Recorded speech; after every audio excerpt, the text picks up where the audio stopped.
Hi, how's everybody doing today? Okay, so the main subject of the matter today is cancer and preventing it and other such things.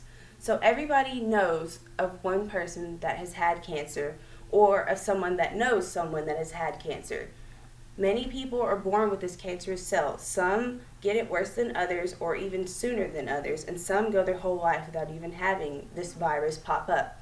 So I'm here to tell you certain ways you can prevent or lower your risk of having cancer. You can figure out symptoms of cancer, and you can also figure out treatments of treating this virus. So first we're going to talk about symptoms and reducing your risk of having cancer.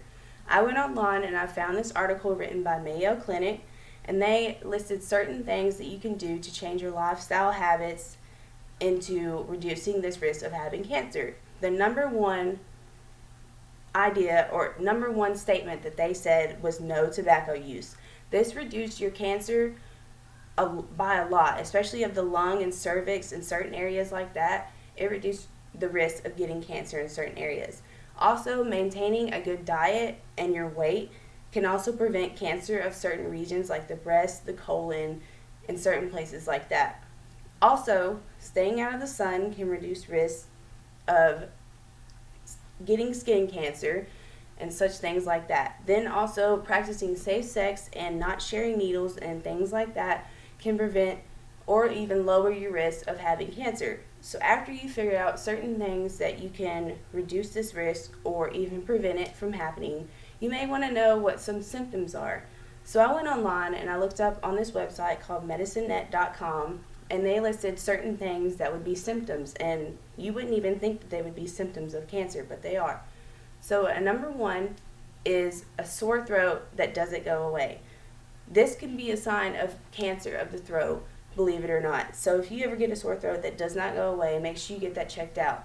Number one thing is to make sure that you get checked regularly and go to your doctor regularly, or else you will never really know for sure if you have cancer or not.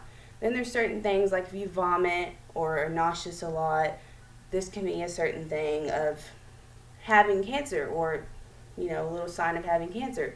And even with females, if you get irregular discharge or bleeding, that can be a sign of having cancer as well, the cervix. So after you figure out certain symptoms of cancer, you may want to know, okay, how would I go about treating this, or what are certain treatments that people do for cancer.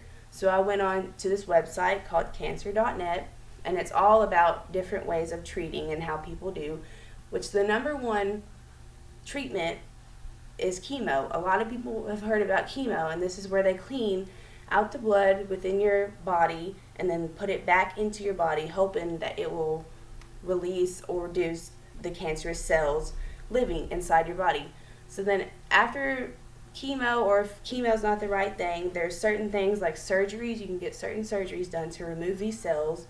You can also get radiation treatment, which they put radiation in your body to kill these cells, which it also kills other cells as well. Then there's certain shots that you can get. There's certain medicines that you can get to prevent this. But one thing is for sure, you need to consult your doctor to figure out which one is the best for you and which one will be most successful for you. So now that you've figured out ways in preventing cancer and reducing the risk and figuring out symptoms and treatments of this virus, you can take this knowledge home and you can go back and you can use it for yourself, or you can use it for people that you know that may have these symptoms and help them out. This isn't just about knowledge. This is about saving people's lives. This is a really good use of knowledge that you can have, that you now have, because I've given you this knowledge. Thank you.